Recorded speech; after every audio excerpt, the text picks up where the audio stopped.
I think we're live. Let's see who has showed up to the party. We got Bears Without Ears. What's up? What's up? Jay Firebird. Older. No, what does it say? Go nurse. Old Regon nurse. Sorry, I can't really pronounce that one. Fired up. Good to see you. DC Cookie, what's up? First live, right on. Glad you're here. Hey, Ashley, good to see you. Hey, Pamela. First live together. Awesome. Elaine and David, what's up? Catchuli. First time catching live. All right, very cool.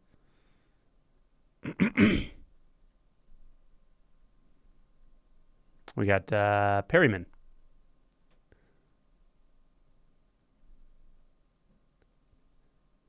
Amin Namahabi. Excited to be here. Good to see you. Ashley says, welcome to all the new people. Yeah, a lot of new people here.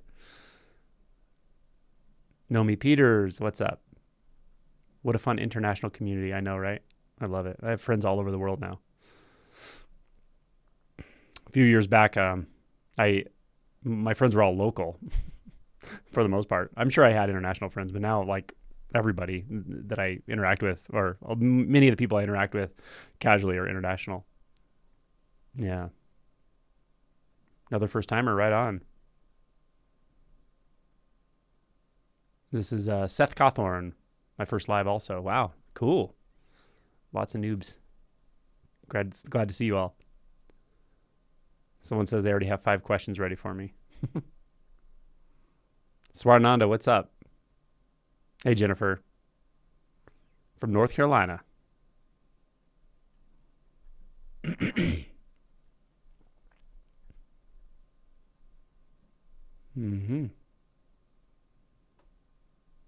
Someone says, where's the link? But I'm not sure what they mean by that. What link you're looking for there. This is Frank. Hi, Angelo. Lots of love to you and all. Thank you so much for all that you do. You're welcome. Wondering if you have chosen any dates for the winter online retreat. Yeah, it's in January. It's January 21st through 25th. It was announced, excuse me, it was announced first under one of my videos that I released this last week called like retreat announcements or something like that. And I will send it out to the email list as well. But you can grab that video if you want to see it, the link to it. And I'll get it on my website soon as well. Excuse me. Amadeus. Woohoo! Red Elrond. Rock on. Just for now. Nice to see you. First time here too. Wow. Lots of first timers. This is cool. Tamiko, what's up? Son Crispy. Hello, hello. Hey, Nicole. Ball Smasher's back. What's up? It's been a while since I've seen Ball Smasher. Nomi says, looking back at these 2.5 years, I don't really remember what happened by waking up. It just feels like the new normal. Still doing lots of shadow work, but it seems to be more clear and right in the probably moment. I'm going to guess. I'm going to finish your sentence for you. I'll get to it in a second. From Algeria, right on.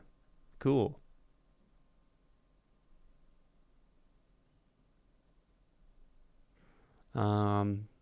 This is from Ran29V. Quiet depression seems like such a slippery dissociation. It can be like a thin film all over your every facet of reality, making contact with reality impossible. Well, the good news is reality with contact is not impossible. Like, it's really there already. However, the functioning of thought, and specifically the dissociative aspect of thought, even if there's not a thought specific to it in the moment, there can be a sense of separation, pulling back, dissociation, even deep personalization, derealization to some degree. Those are the more extreme versions of it. But yeah, it can feel like a veil, yeah? And it's an interesting thing. Like, I'm not sure, I certainly don't know, and I don't think anyone knows what any specific given person means by depression or anxiety. I think we generally get a sense of it, and there are diagnostic criteria, but there's a lot of overlap, I think, and a lot of what people would consider depression and or anxiety to me is just the discomfort of living in a mind-identified state, the thought-identified state. It's very uncomfortable. I certainly would have been diagnosed with anxiety back before I woke up, had I went for treatment or something. Maybe I'm glad I didn't, because I found what the root of it was. But for me, it was very anxious to live in a world of thoughts and to feel how separate that made me feel, how isolated. Maybe some body minds are more prone to depression than anxiety or whatever, but that was definitely my experience. It was uncomfortable. Felt like I was kind of hanging back from life, or definitely felt like a barrier. Yeah. So the good news is you are in contact with the real world, with the vivid sense fields for sure. And the intimacy is available. All of it's available. It's not like somewhere else. And it's also, there's nothing fundamentally wrong with you. Those two things are really important, I think, to understand.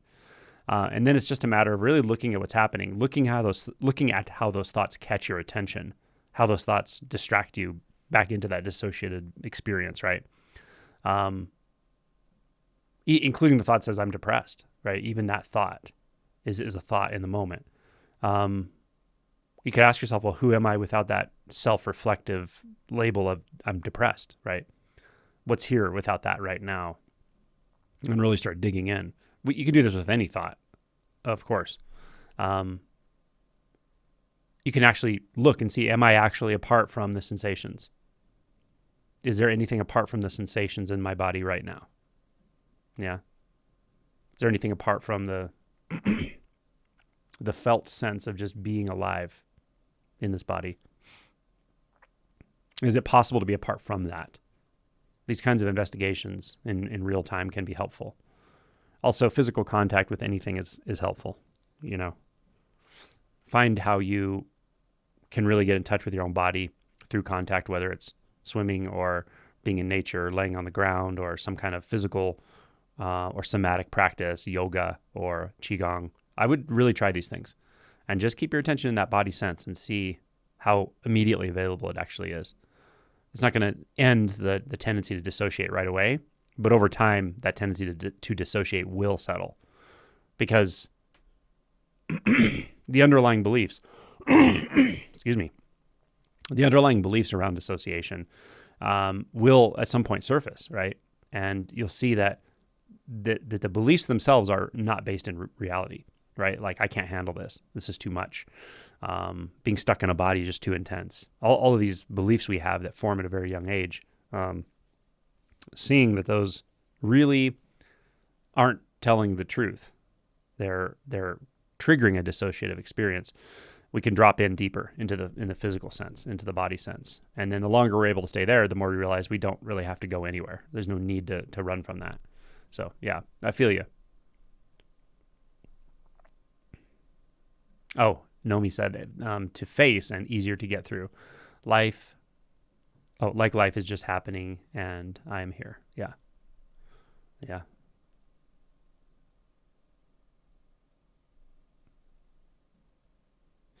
Awesome. All right. Chicago 15, what's up? Good to hear from you. Has it ever not been now? Hey there. Happy Sunday to you. Let's see. Lynn of the Bear. First timer. Awesome. Welcome. BKNY. Thomas Mitchell. Hello. Anu Parikh. Hello. Looking forward to meeting in December. Yeah, for sure. It's going to be a good one. Ball Smasher. What's good, G? It ain't nothing, man. Just doing the thing. This is a Creepy Battenberger. Hi, Angelo. Hello. DC Kookie. What's up? Ball Smasher says my first time here too. You might be a different Ball Smasher, but I don't think you are. This is Karen Todd from Tennessee. Hi there. Bob from Alberta. What's up? Good to see you all. Very cool. Mm-hmm.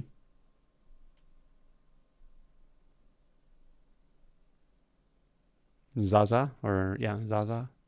Infinite nothing, what's up? Incandanza. Hello. Rigpa, what's up? Mary Beth from Southern California. Liz Churchill from Portland, Oregon. Right on. Right on. Hey, Joseph. Happy Sunday to you. Ashley's so sweet. Said, I have friends from all over the world now, too, and I love you all. Boundless Genergy. That's really, really good. From Madrid. Cool. Yeah. Good evening in Madrid. Persona. First time. Awesome. Welcome, welcome. Hey, Sarah. Nice to hear from you. From Nashville. Anyone in London? Nobody's going to London soon, I guess.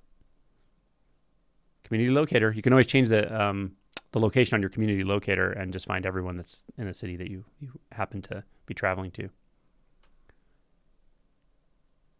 All right. Hello from France. From Michigan. Right on, right on. This is from Boran, excuse me. Hi, Angelo. I have a question about thoughts. How important is it to clarify thoughts as we are inquiring into them? You know, it really depends on your approach and technique and so forth. Like finding your own way to do this is a big part of it, I think. But the key, I think, is to feel what it feels like to be identifying with a thought. That's really the key. And sometimes when the mind identification process is like really solid, like it's just ongoing, what happens is we're actually reacting to thoughts without fully even recognizing what thoughts we're reacting to, right? It's kind of like thought after thought after thought, but we're just sort of bouncing off of them in this kind of dazed, dissociated state instead of actually seeing what the thoughts are or what the underlying beliefs are. So it can really help to slow the whole process down and just ask yourself, what thought is here right now? What is the thought that's appearing? Or what's the next thought that's going to appear? And if you take that kind of approach, they're usually pretty clear. Like it's usually more obvious when a thought appears. It's like, oh, this thought says, I don't know what to do. That's the thought. Or this thought that's appearing says, I don't feel good, and whatever that means, right? Or maybe it says, I do feel good. So just noticing one thought at a time like that tends to clarify the thought. But again, it kind of depends where you are. If you're in that world of thought identification that's just ongoing and there's no break in the thought, and you're just kind of up in your head and feeling sort of like there's a veil over the world or something, it can be helpful to slow the process down and go, what actual thought is moving through, right? What is this belief that's underlying? And the belief could be something like, I feel helpless. I don't know what I can do to make myself feel better. That could be the thought. Oh, that's the thought right here, right now. I don't know what to do to make myself feel better. It's just a thought, right? You can also see, is that referring back to someone? Is that thought pointing back to someone? Is there someone for whom that thought is actually meaningful in the experience, or is the experience simply the thought? Yeah. So in that way, clarifying can be helpful. Yeah. Clarifying the thought itself, like sort of formulating it into words, when sometimes it's more of a, like a bit of a blur actually, when you're kind of reacting to thoughts constantly. Yeah. When that gets really spun up, that's what I think the feeling of anxiety is, right? It's like you're just bouncing off of thoughts and feeling so uncomfortable, but don't really know why. And it just gets to like a high energy state. Whereas maybe depression's more like a low energy state. But in both cases, you could really look and see, okay, well, what is the thought that's in the background? What is the belief that's in the background right now? It's another way of approaching it. Good question. All right.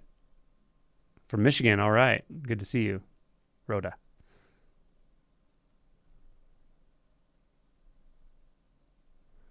Okay, second part of the same question was, sometimes I know that I am thinking about something, but I'm not clear on how I'm doing it. You don't need to know how you're doing it. Like that can lead to a kind of analysis of how thought works or something.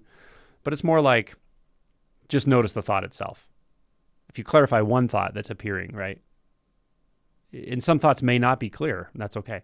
But if you find a thought that's clear, right? Like a very specific narrative thought, a self-referential thought in your own voice maybe, or even someone else's voice, or a mental image of something that's not right here. Like you're imagining a tree when there's no tree, right? Whatever that is. So that can be an opportunity to just really look and see like, oh, There's a thought there. Is there someone that refers to? Like, is there someone suffering from that thought, basically, right? That's what I would suggest rather than trying to figure out like how the whole thing's working. Because that can just lead to more thought if you're thinking in terms of mechanism or something, yeah? Yeah. Hannah, what's up, Hannah? This is from beginning. Hello, another first timer from down the road in Colorado Springs. All right, cool. We have a community locator in Colorado too, group that meets and stuff sometimes. So if you're not on the community locator, you might want to check it out. Oh yeah, that's a good point. Someone was asking for the link. They thought maybe a double-barreled non-duality is coming today, but not today. Hey, Tomek, good to hear from you. Tropic of Possibility from Inverness, right on. Carol loves Disney. I love it. Christian, Berkeley. Oh, sorry, Christina, Berkeley from LA. What's up? Welcome, welcome. Carol of Disney says, I'm tired of not waking up, Angelo. Then quit telling yourself you're not awake. Look into the thought that says I'm not awake. That can be your obstruction. Like, do you believe that thought? I'm not awake. I haven't had an awakening. How real does that feel to you? How personal does it feel to you? Look at it in real time. And a thought might go, no, but I know I'm not awake. Okay, well, that's the thought. How real does it feel to you? What happens if you let go of that thought right now? Where do you go? This is any thought, by the way, but specific to you, right? So anyone listening can do the same thing. When you let go of that thought right now that's identifying you, that's making you feel like a you that has the thought, you that the thought is about, that's where the money is. Like, go there. See what's there. And when the mind just gets quiet, stay there. Mm-hmm. Yeah. And if there's an emotion, like it's based on what you said, I'm tired, not waking up. It could be there's a frustration, right? There's a feeling of frustration. So that's fine. Go to the feeling. Just the sensation, right? There's this like frustration sensation. Just go where the action is. But specifically the thought itself, it's key to see, are you identifying with that thought? Do you actually believe that's true about you? And if so, how do you find the you that's true about? How do you access that? Or is it really there? In the way that you're imagining there's a you that's moving through time that's going to get something called awakening. Yeah? Good question or comment. This is from Kokoro Candy from Utah. What's up? Love Utah. Mari from Wales. Hello. Mari Ruth. All right. Anchorage, Alaska, 10 degrees. Wow. Stay awake for good. I like it. First timer, Washington State. What is up, you all? Austin, Texas, with a guitar. I love it. That's Red Elrond. Tropic of a Possibility says, really loved watching the shadow process you have done one-on-one. Will you be doing that again on Zoom? I don't know. Maybe. Probably. During a double barrel, it tends to come up, right? Sometimes in a Q&A and stuff, it comes up. It's just one of those things, like, I don't plan it unless I'm doing a day of shadow work or something. If I'm doing a day of circling shadow work, then we do it all day long. But it's a little bit of an onerous isn't the right word. It's a longer process than I can really do justice for online usually, unless that's all I'm doing, which I don't typically do. Because it can take at least 20 to 40 minutes to really get deep into someone's like process, and sometimes more. So when we're doing circling days, we just go however long we need to go, and we go wherever we need to go, and it's a pretty awesome process. So if you're interested in that deep shadow process, circling, check it out. Try to get to a day of doing it. We have the retreat coming up in May where the Inside Circle crew will all be there. They're the best of the best. And you'll see them all doing it at the same time with one person. It's really cool. But there are other possibilities as well. All right. From Frederick. Are we asking questions or elsewhere? No, here. You can ask him here.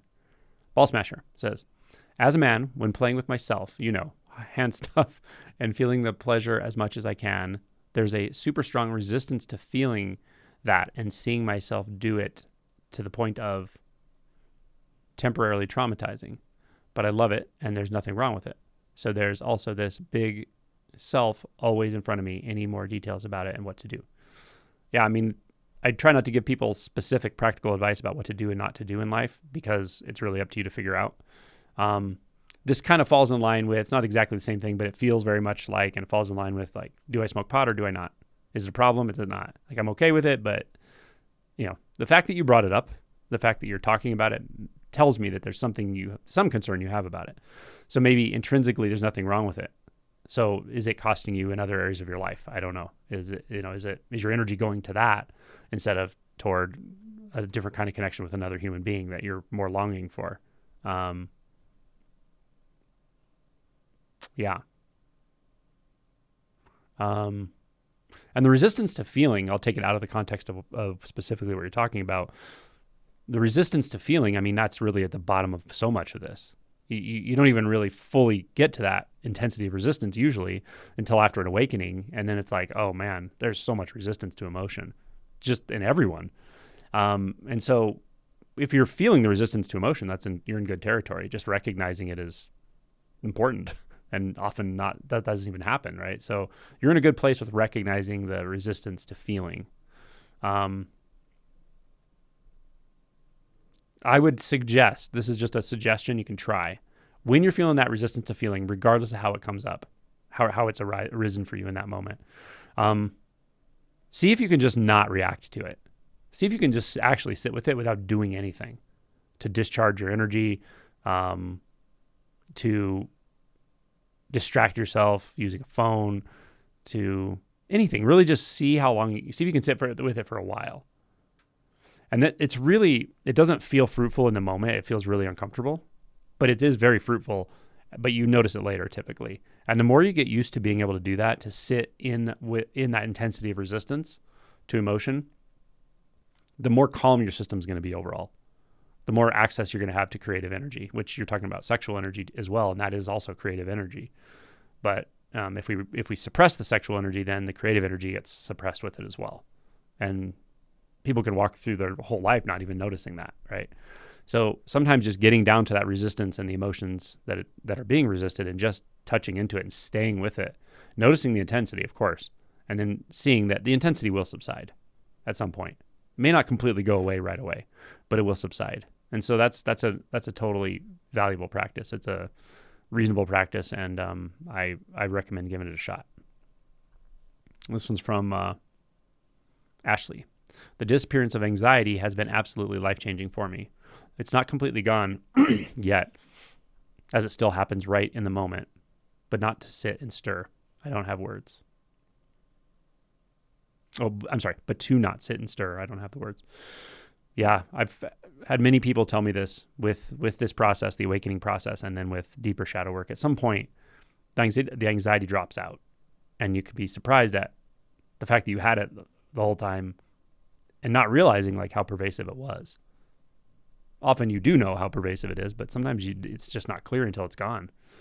And it can be really freeing, like, wow, damn. It releases a lot of sort of energy into the system, like that instead of going toward anxiety, it's just more available to creativity and also you trust that you know your body, mind very well, and you can rest when it's time to rest, and you can move when it's time to move, and there's nothing resisting that all the time, right?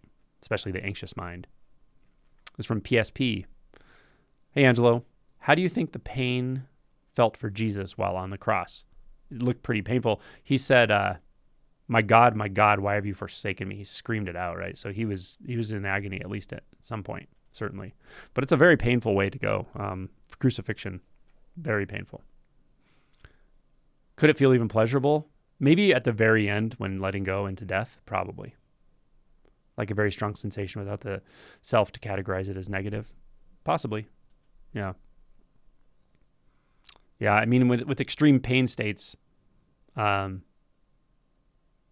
body's sense, the body's reaction, the body will emote. If pain's high enough, you may scream. You may not, but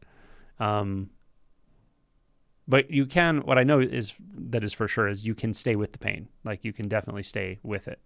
You can orient directly to it and just fully experience it. What makes it 10 times worse is resisting it. Resisting the pain just makes it so much worse. You know? Doesn't seem like it, but when the mind dissociates like throughout the day into thought and whatever, distraction and so forth, it doesn't feel like it's magnifying your discomfort. It feels like you're avoiding your discomfort, right? That's kind of the thing about dissociating, is like in the moment, it seems like, oh, I'm pulling back. I'm getting away from it. I'm getting away from the discomfort or the emotion or whatever it is, pain. But when the pain gets severe enough, or the emotion gets severe enough, strong, intense enough, you will just be pulled right into it. At some point, you will stop fighting it. But boy, when you fight it, it's so much worse. Fighting it is so much worse, with emotional pain or physical pain. So that's what I'm taking away from it. Yeah, from your question. This is from 2684 Juliet.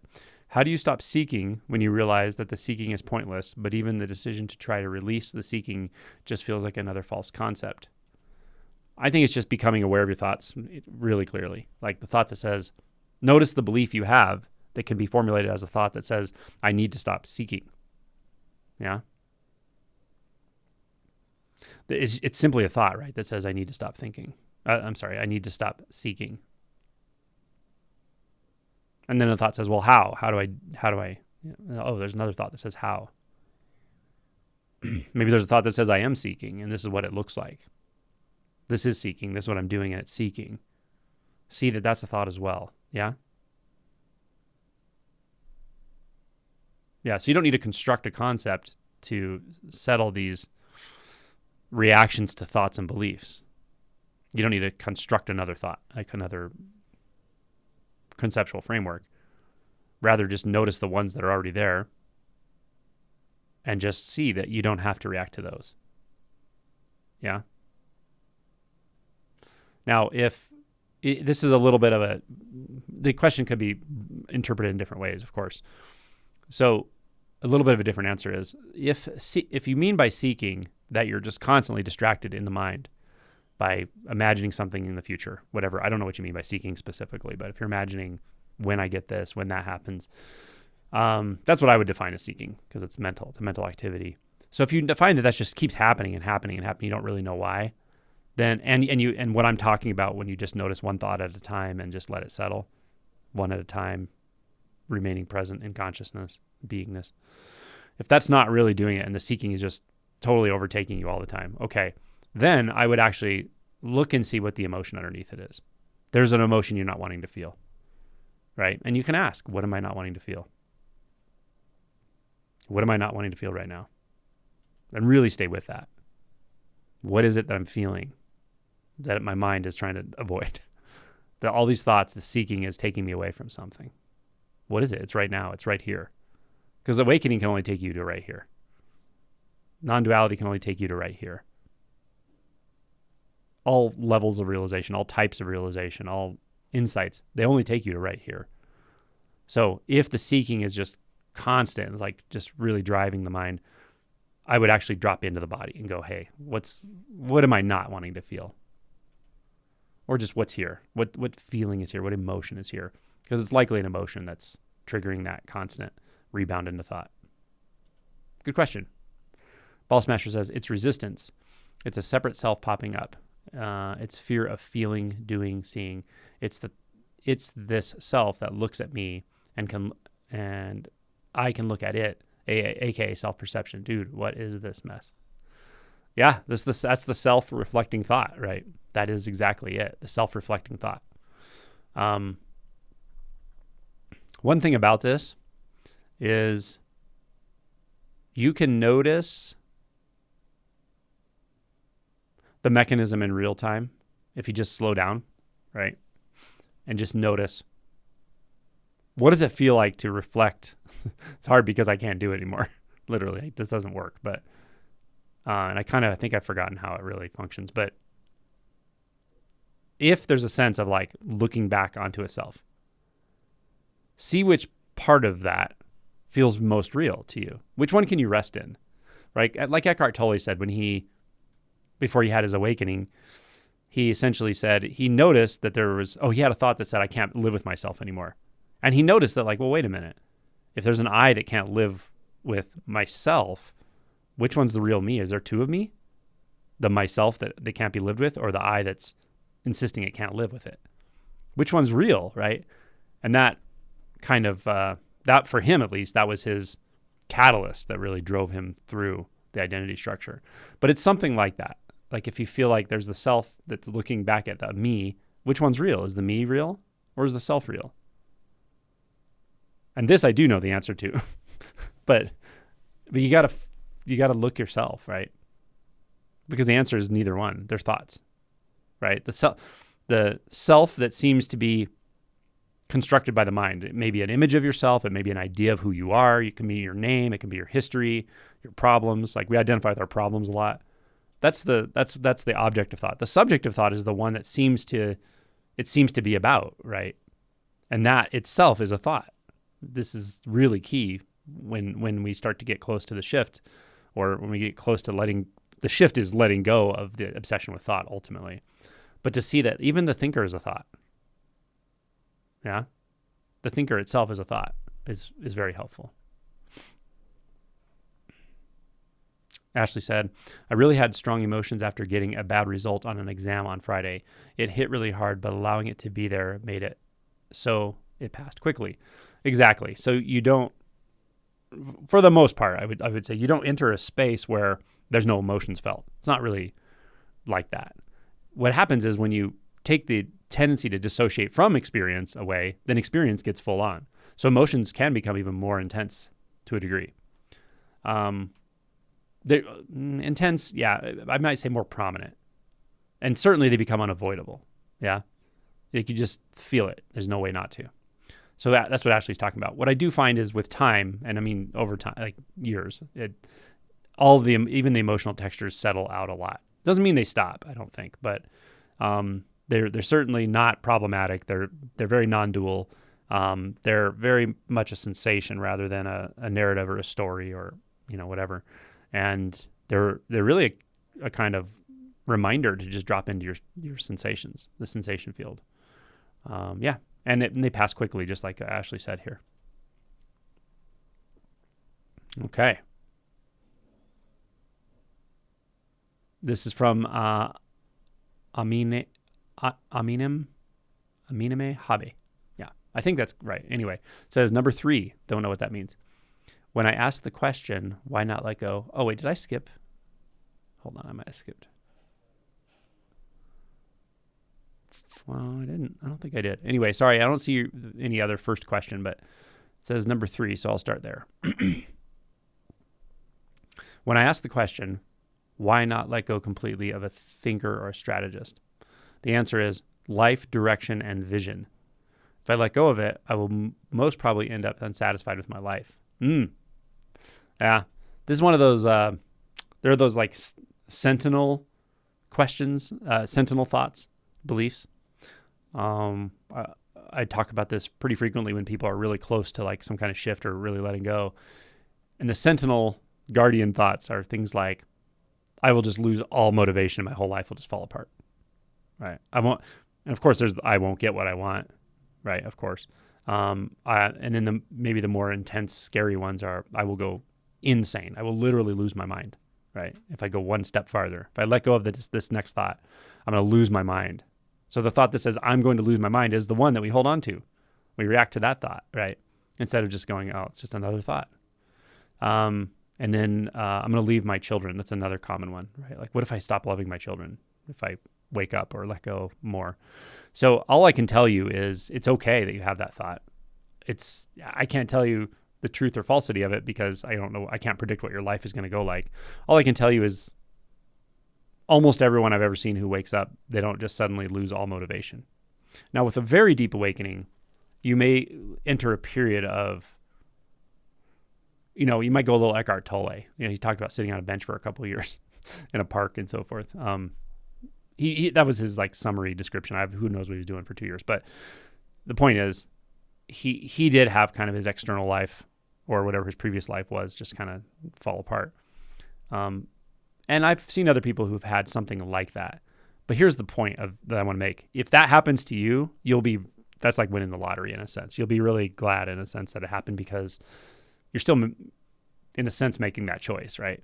And you can imagine that someone who is feeling so much clarity and bliss and equanimity and presence and freedom, that sitting on a bench is good enough. That's their decision. But he weighed that out. So I have seen people for whom certain things that you thought were super important just fall away, or your life kind of changes direction to some degree. But the vast majority of people, I don't find that happening. It is a massive change, but it's a change in your identity structure. It's a change in what you take yourself to be, rather than a change in like the overall trajectory of your life as far as vocation or something. Does that make sense? So I can't give you anything that's going to 100% reassure you. I can just tell you these concerns are common. When you're on the other side, you see that they were never a problem. They were just thoughts. And often you have more energy released to be creative. Like I was talking about earlier, you may have actually more creative energy released, more access to different possibilities that you don't have now, and may be interested in all the same things, and just more latitude in your experience, and just more general enjoyment of life. Yeah. Cool. This one's just for now. Angelo, can you please have a retreat in Texas or closer to Texas? North Carolina was quite a hike for me. Well, it's a lot of times it's not, I don't necessarily just go where I think people are. It's really about the retreat centers. It's like retreat centers that have the resources I need, and the infrastructure and staff that takes care of everybody who comes. Like all of that is mostly what I take into consideration. Now, so I do get a lot of people saying, can you come to the West Coast and so forth? This is just my experience, but if I'm going to travel outside of my state, if I have to go to the airport to go anywhere in the United States, it's the whole day. The travel is a whole day. It is always, for me, it is every time, or mostly, right? So, like if you, unless I literally do it in your hometown or in this, where you can drive to, which that's going to be really serving a very small number of people, then it doesn't really matter that much, in my opinion, because like I've traveled to the West Coast, the East Coast, and so forth, and anywhere I go, it's in my experience, I just plan it's a day of travel, and it generally is one way or another. So anyway, I understand. I'm not sure if I will in Texas in the near future or ever. I really just don't know. But for right now, the retreats that have been working the best, and the consistency of North Carolina, the ability they have to take care of any size group I bring, it's really a good place to do it. So that's why I've been doing it there. And the UK, obviously. So from Sarah, I'm noticing my tendency to idealize and be devoted to you or other favorite people. Is this a form of self-abandonment? I don't know. I don't know the answer to that. There are different ways people perceive this process, or they interface with this awakening process, and this is one of them, the devotional. Yeah. I think it's really a matter of looking at what it is your perception is, right? If there's a sense of idealizing somebody, and a sense of like you're not enough, like if you're insecure yourself or something, that's important to look at, of course. If you just feel a general kind of affection for or admiration for certain people who can transmit or whatever, to me that's less something to work through. I really try to discourage it in general. Obviously, I'm sure you know that. But it's going to happen. It's part of what it means to be a human. And there are teachers that I have strong, I don't know about devotion to, but I have a lot of gratitude. Even the first person that taught me to meditate when I was 18 or 19, he wasn't what I would call an enlightened human being, but I still feel, appreciation for that, and like a place in my heart for that person. And so, yeah, I have a lot of teachers along the way, and friends and people I've interacted with, and people who've woken up around me that I learned so much from, that I have a lot of gratitude for. So yeah, I think it's really what's underneath it, if anything. And I don't think it's necessarily a problem. But the self-abandonment thing, you just have to ask yourself, am I abandoning myself? what I do like to tell people when I sense that they're like seeing me inaccurately is I just say, like, I don't have anything you don't have. I really don't. I don't know anything you don't know. I might know some relative things you don't know, and you know some relative things I don't know. But as far as realization and whatever, it's all here. It's available to all of us. That's the beauty of it. So I don't know if that's disappointing to hear, but it's true. I'm not special. Yeah. I figured a few things out about realization. Worked for me. Talking about it sometimes seems to transmit it to others, and then they figure out how to work it for themselves. That's about as far as I can take it, you know. So yeah, I appreciate it, and I appreciate you. This is from Fred Iryman, or Fredery, I don't know. What role does the nervous system play in awakening? It's a kind of complicated question to answer, because I could talk in great detail about the default mode network and trauma responses in the brain and neurotransmitters. But the reason I don't talk in those terms is that you don't have to, in my experience, you don't really have to understand that. I know you don't. Most people who wake up don't know anything about it, but they still wake up. So I generally, when I'm talking about this topic, generally say to people, don't worry about that kind of stuff. You don't need to know. Like, you don't need to understand anything about the nervous system or what role it has or doesn't have to wake up and to continue to wake up. And at some point, this stuff all becomes very clear. How it all fits together becomes clear. At least it did for me, in a way that feels congruent with my own experience, my own realization. So I can talk about it in terms of the nervous system, but I don't think it helps anybody. And I think it would just distract people. And I think it doesn't give you the sense of how to like turn inward, right? Because what do you know about a nervous system? Thoughts. Like, do you see a nervous system? You see colors, right? Do you feel a nervous system? Do you feel sensations? So if you start talking about a nervous system or brain function or chemistry, all that, it's fine if that's what you're talking about. If you want to learn about it, talk about it.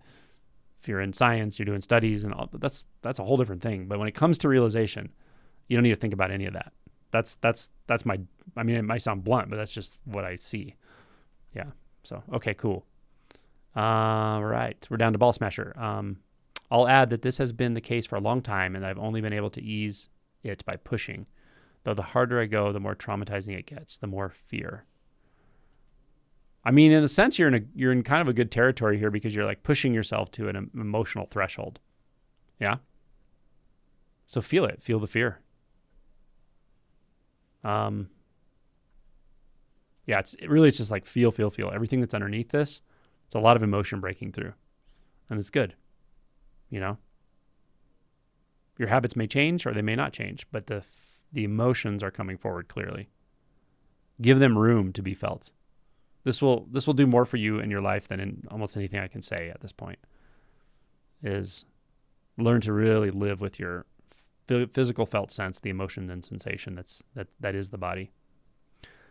And over time, the energy channels will straighten themselves out, and that energy will be released will move through more clearly as creative energy. From Fred Irie, it feels like when the nervous system is agitated, mind identification happens more potently. Sure. But why say the nervous system is agitated? Why not just say you're agitated, right? This is what I would kind of say is like, do we need to use distancing language, or can we just say, I'm feeling irritated, I'm feeling frustrated, I'm feeling agitated, and really feel what that is.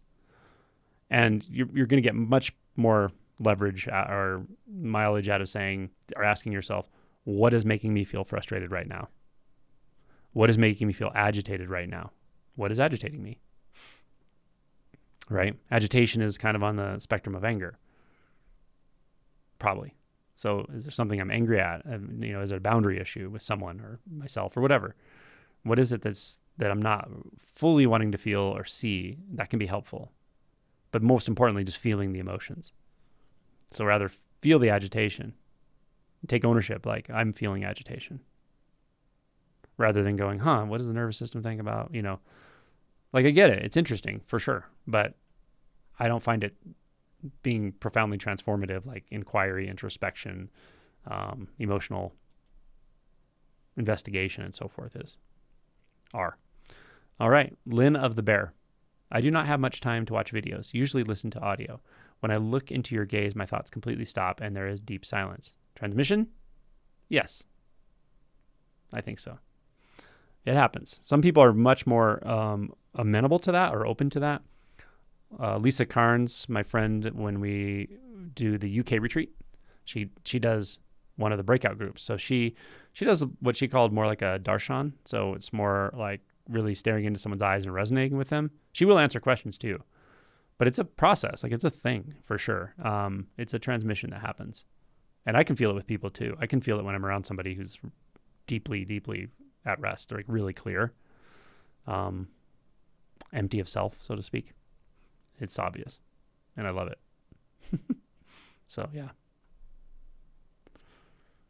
This is from Has It Ever Not Been Now? Weird question. Signed up for the December retreat last week and became overcome with fear. I was really happy and excited for it last year, but now there's a sense of fear and dread. Thoughts on why? Well, the simple answer is retreat is unpredictable, right? Retreat is unpredictable. It's a mystery. You don't know what you're going into exactly. And your body knows that. So remember, fear is the transformational or portal emotion. Let me say that again. Fear is the portal emotion for the magician archetype, and the magician archetype is the archetype of transformation, mystery, curiosity, right? So fear really just means that you're entering the unknown again, and that's great. Yeah, it's okay.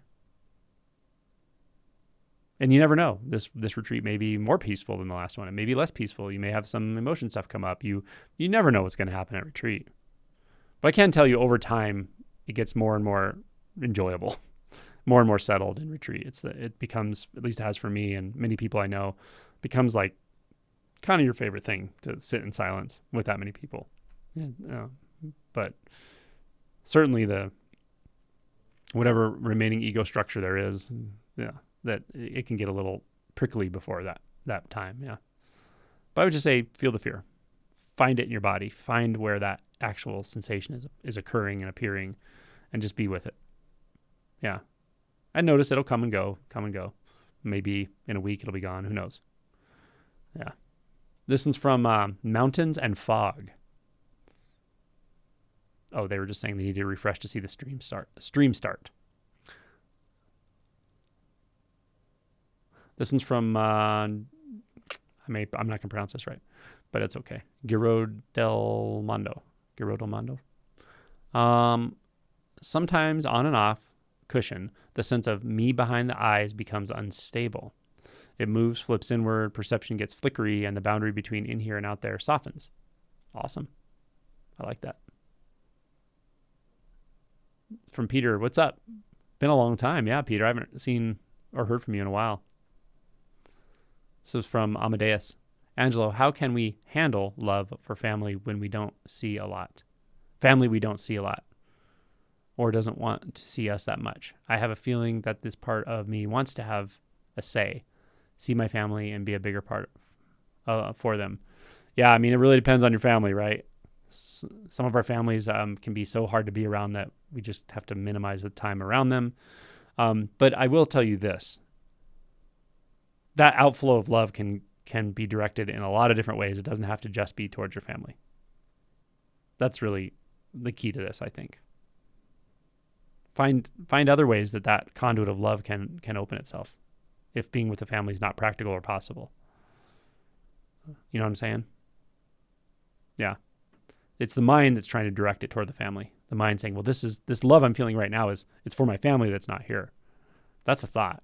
The love isn't a thought. The love is a feeling, right? You feel it. So just see where else it can go. That's my challenge to you. Fred Irie says, are there layers to thoughts? Some feel clearer and louder and almost bigger in my awareness, and some feel almost imperceptible. I don't know if I would say they're in layers as much as some are more subtle. You could say that's layers, I guess. Some are definitely more subtle, and they even get kind of non-conceptual.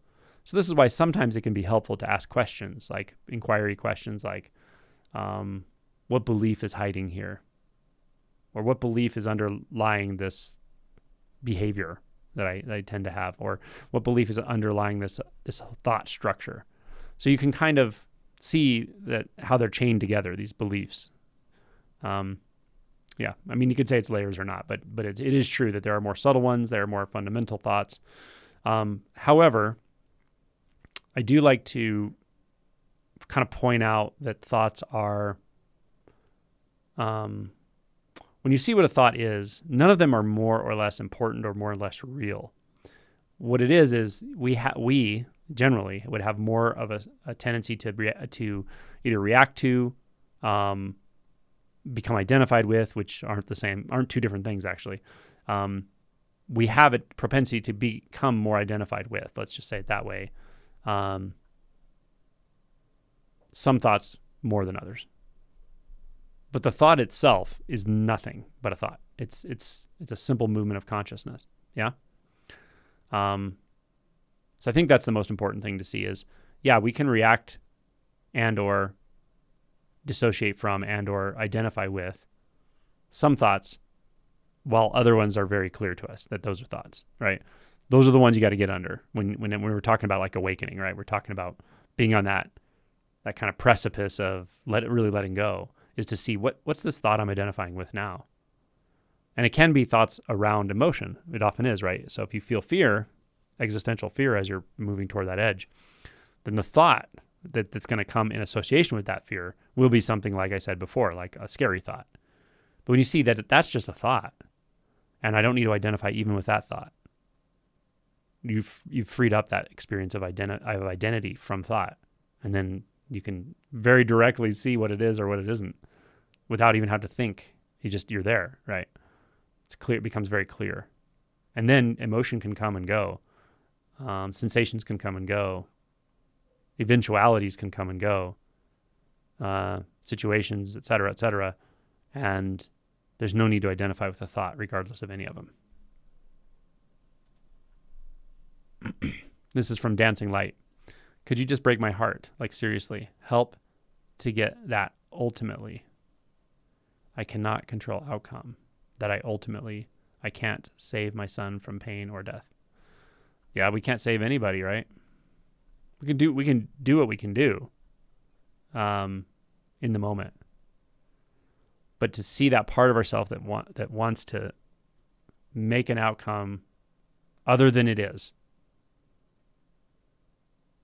that wants to make, and we don't know outcomes, of course, but I'm saying what's happening now, what's evolving now. We're fighting with that, right? So let's say, I don't know what you mean specifically with your son, but say we have a loved one who is ill or injured or whatever, or maybe even close to death. That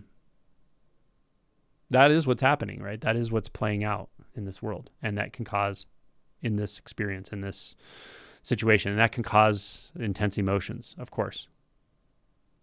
And we can feel those emotions.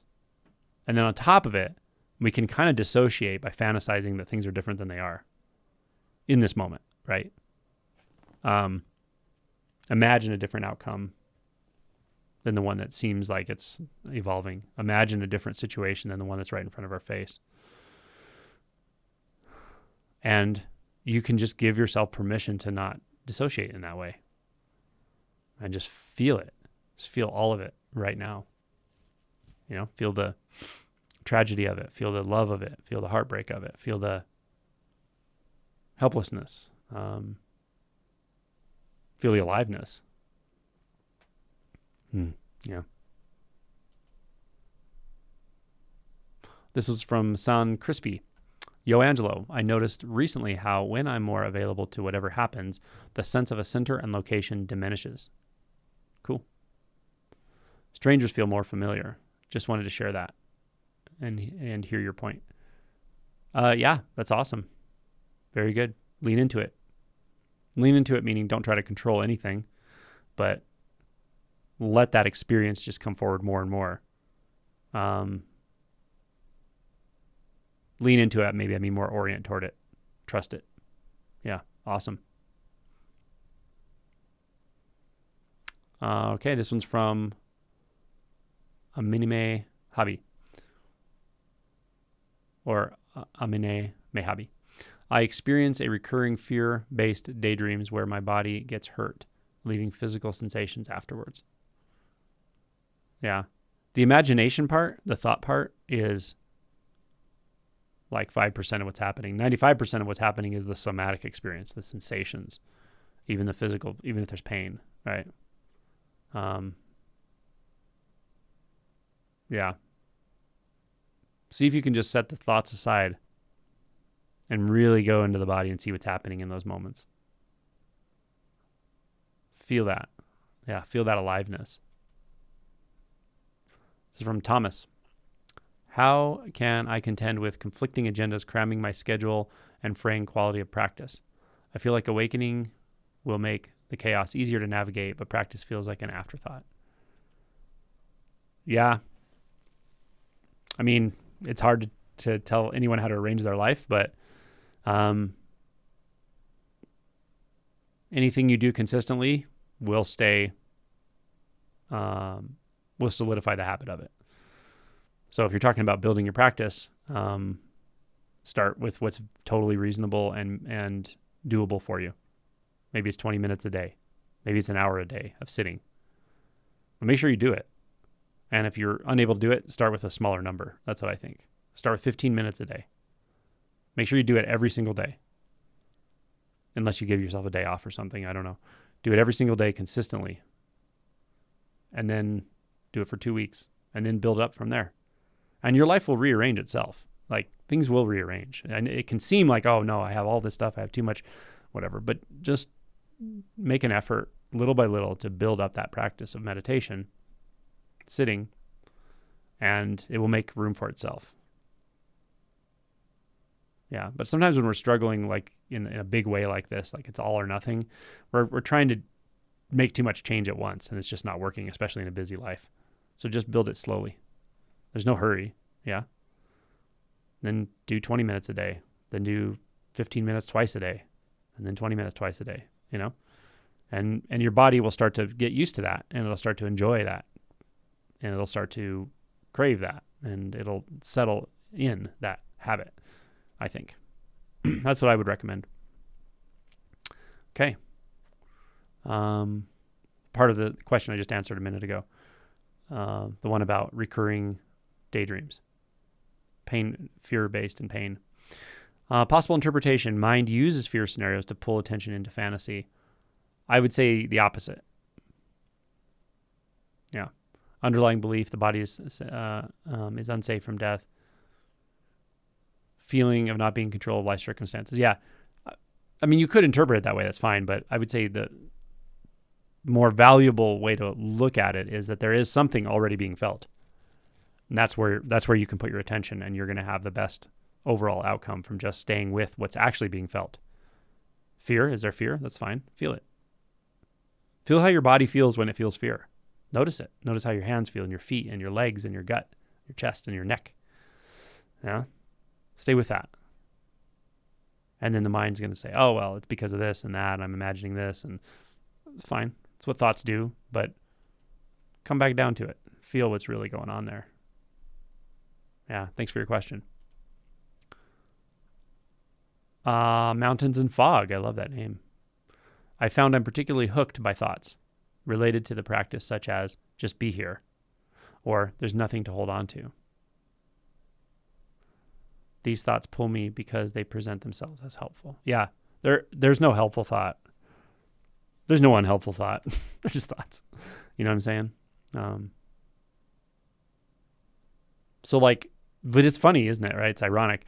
The thought, there's nothing to hold on to, and you're holding on to that thought. So if you're sitting and you just notice this thought that says there's nothing to hold on to, it's fine. It's fine that it's there. But just see what happens when you say to yourself, okay, that's a thought. What's here now? What's here now when I don't even anchor onto there's nothing to hold on to? Just see. Go there. Or notice there's nowhere you need to go. You're already there. But feel it very directly, right? All right. This is Incandenza. Hi, Angelo. I've been doing a lot of emotion and trauma work over the past couple of years. Awesome. And psychedelics in particular have been a huge help in cracking me open. Great. I'm feeling things so deeply. It feels like I'm a walking open wound most of the time. The amount of pain to process seems truly bottomless. In your experience, does initial awakening help make this process feel more manageable? I observed repeatedly that what hooks my attention into thoughts is a simple memory or thought about something that happened. Under it is a belief that this memory is about me. Oh, I'm sorry. I spun into a different person's question there. Okay. Does initial awakening help this process feel more manageable? Oh, that's a hard question to answer. You're doing the shadow work now. I don't know if you've had an awakening or not, but if not, that's good that you're doing so much shadow work ahead of time. It's awesome. But I do think shadow work can become, without any kind of an awakening, shadow work, unless it's done really, really skillfully, can itself become something you start identifying with. Yeah. And yeah, the feeling of it being bottomless and the, on and the time aspect of it, that it's helped. Awakening really helps you get rid of that stuff. Like this sense of this is just happening over time, and how long is it going to last? And I feel so sort of beaten up by it all the time, just walking around in this raw experience. Like I understand all that. An awakening does help to clarify that part of things, because that sense of being trapped in time, like you're just doing this thing that just keeps going and going and going. It does help a lot, actually. So the fact that you've done, like I said, that you've done this much shadow work ahead of time, I think is very good. Yeah. And to me, to really unbind ourselves from the illusions and to find freedom and peace, I think you need both for sure.